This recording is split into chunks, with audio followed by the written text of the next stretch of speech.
જ્યાં મિત્રો હું છું તુલસી ભીલ ખેંદા વિડીયોમાં તમારું સ્વાગત છે। મિત્રો જે મારી બાજુના સ્ક્રીનશોટ ઉપર જે તમે ફોટો દેખાય છે એમનો પહેલાથી એક પગ નથી અને એક પગ છે, પણ તોય છતાં આ રીલો બનાવે છે એટલે વિડીયો બનાવે છે। ચાહે તમે ઇન્સ્ટાગ્રામ ઉપર ચાહે તમે યુટ્યુબ ઉપર તમે ગમે ત્યાં તમે એમને જોયો હશે અને જોયો હશે, પણ આમને પહેલાથી એક પગ નથી અને એક પગ છે અને આ વિડીયો બનાવે છે, પણ એને સપોર્ટ કરવાના બદલે આને ઉપર કેમ એફઆઈઆર થઈ ગઈ તે આ વિડીયોની અંદર આપણે સાચી તરીકે આપણે આખી આ માહિતી આપણે જોઈશું। પણ મિત્રો એના પહેલા મારી એક જ રિક્વેસ્ટ છે કે તમારા તુલસી બેલને યુટ્યુબ ચેનલને તમે પહેલાથી તમે સબસ્ક્રાઇબ કરીને રાખ્યો હોય તો તમારો ખૂબ ખૂબ આભાર, અને મારા વિડીયો પર નવા આવ્યા હોય અને મારી યુટ્યુબ ચેનલ ઉપર તમે નવા હોય તો મારી ચેનલને તમે સબસ્ક્રાઇબ ના કરી હોય તો તમે સબસ્ક્રાઇબ કરી લેજો, તાથી મિક્સ કોન્ટેન્ટના વિડીયોની નોટિફિકેશન સૌથી પહેલા તમને મળી શકે। તો આવો આપણે આ વ્યક્તિ વિશે આપણે વાત કરી લઈએ અને કેમ એફઆઈઆર થઈ અને શું થયું તે આપણે આ પ્રશ્ન માટે આપણે આખી માહિતી જાણીશું। ગુજરાતી અલીરાજપુર જિલ્લામાં ઝુંપડકી પાસ ઊંધા ગામમાં આ વ્યક્તિ રહે છે અને ભંગુરિયામાં જે હમણાં ભંગુરિયા ગયો તે ભંગુરિયામાં આદિવાસીની છોકરી સાથે સેડતી વિડીયો બનાવ્યા એના માટે એમની ઉપર એફઆઈઆર થઈ। એ પ્રકારનો સોશિયલ મીડિયામાં ખૂબ જ વાયરલ થઈ રહ્યા છે અને એ પ્રકારની એની ઉપર એફઆઈઆર થઈ છે। અને જે અલીરાજપુર જિલ્લામાં નાનપુર પોલીસ સ્ટેશન એમને હવેલી ક્યાં ગયા હતા અને એ ખુદ બોલી રહ્યા છે કે મેં આજથી વિડીયો બનાવવાનો બંધ કરી દઈશ અને જે આદિવાસીના છોકરી સાથે મેં વિડીયો બનાવ્યા છે એ ડિલીટ કરી નાખીશ અને ફરીથી આવી રીતે વિડીયો નહીં બનાવવો એમ કરીને પબ્લિકની સામે એમને માફી માંગવી પડી છે।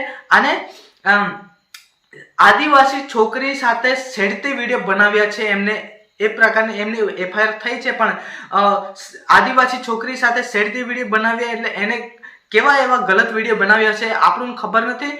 જ્યારે એમની નામની આઈડીની અંદર મેં પણ ચેક કર્યું પણ બધા વિડીયો સારા જ લાગે છે, પણ એમને એ વિડીયો કાઢી નાખ્યા હશે કે જે એની અંદર હમણાં દેખાય છે એની જ ઉપર એફઆઈઆર થઈ કે આપણને કોઈ ખબર નથી, પણ એ ખુદ એ બોલી રહ્યા છે તેમનો વિડીયો પણ હું તમને દેખાડીશ।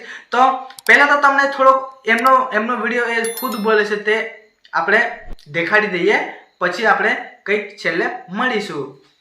दावर से आपको जो ऐसा वीडियो नहीं बनाओ, आदिवासी लड़के साथ गलत वीडियो बना रखे वो डिलीट कर देंगे। ऐसे वीडियो आपसे नहीं बनाएंगे और बना रखे वीडियो वो मेरा भाई लगता है सब चीजें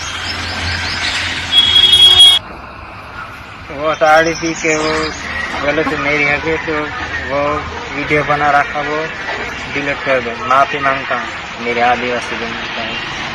તો મિત્રો તમે વિડીયો તમે પૂરો જોયો હશે તો પૂરી સમજણ તમને પડી જ ગઈ હશે।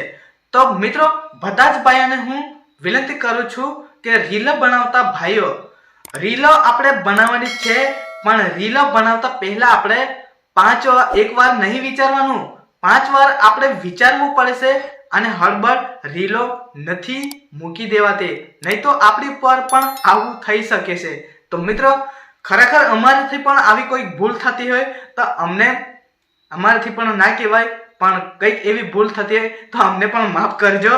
અને આપણા નસવાડી તાલુકા છોટાઉદેપુર જિલ્લાની અંદર કંઈક નાનો મોટો પ્રસંગ બને કે ગમે તેવી ઘટના હોય તો આપ તમારા તુલસી બિલને કોન્ટેક્ટ કરી શકો છો અને તમારા તુલસી બિલને સારી તરીકે માહિતી આપજો અને તે પ્રકારના વિડીયો હું બનાવીને તમને આપી દઈશ અને લોકોને જણાવી દઈશ, અને એક પણ રૂપિયાનું એડવાન્સ મેં લેતો નથી અને એ વિડીયોની અંદર કોઈ બી લેવા દેવા મારો રહેશે પણ નહીં। કેમ કે હું કેમ વિડીયો બનાવી રહ્યો છું, કેમ કે આવા ગરીબ આવા વિડીયોમાંથી સોશિયલ મીડિયાના માધ્યમથી કદાચ લોકોને મદદ પણ મળી શકતી હશે, તેના માટે હું વિડીયો બનાવું છું। કેમ કે આપણા આદિવાસી સમાજના લોકો બધાય ગરીબ હોય છે અને કદાચ આવો બનાવ બની શક્યો ત્યારે કદાચ આવા વિડીયોથી કદાચ લોકોને મદદ મળી શકે, તો એ જ મારું ખૂબ ખૂબ આભાર, એ જ મારું માનવાનું છે અને એ વિચારીને હું આપણી આદિવાસી સમાજની અંદર હું વિડીયો બનાવું છું।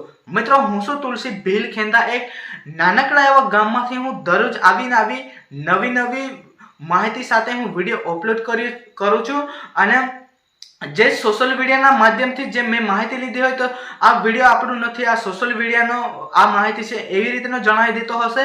અને મને બીજા પાસેથી મને માહિતી મળતી હોય તો એમનું કોન્ટેક્ટ નંબર દરેક વિડીયોમાં આ બાજુ રહેતો હોય છે. તો તમારો તુલસી બિલનું કોન્ટેક્ટ નંબર આ બાજુના ખૂણા પર દેખાતો હશે દરેક વિડીયોમાં. એ જ નંબર ઉપર તમે તમે વોટ્સઅપ ઉપર તમે મેસેજ કરો, તમે એ નંબર ઉપર તમે ફોન કરો, તુરંત તમને રિપ્લાય મળી જશે અને તમે જે કહેશો એ પ્રકારનું વિડીયો તમારે કહેશો એ પ્રકારનું બનાવીને વિડીયો મારી યુટ્યુબ ચેનલ ઉપર મોજૂદ થઈ જશે. અને જે તમે કહેશો અને એ પ્રમાણેથી મારાથી એક બે શબ્દ મારાથી વધારે બોલાઈ જશે તો મને માફ કરજો, એટલું પણ હું સ્વીકારું છું. તો બસ આજના વિડીયોમાં આટલું જ છે. મળીશું કાલે કંઈક એવા નવા વિડીયો સાથે. પરંતુ છેલ્લે હું ફરીથી એક જ રિક્વેસ્ટ આપી દઉં કે હજુ સુધી મારી યુટ્યુબ ચેનલને તમે સબસ્ક્રાઇબ ના કરીએ તો તમે સબસ્ક્રાઇબ કરી લેજો. બસ આટલી જ રિક્વેસ્ટ છે મારું. તો બસ આજના વિડીયોમાં આટલું છે. જય હિન્દ, જય ભારત. મળીએ કાલે કોઈક એવા નવા વિડીયોમાં.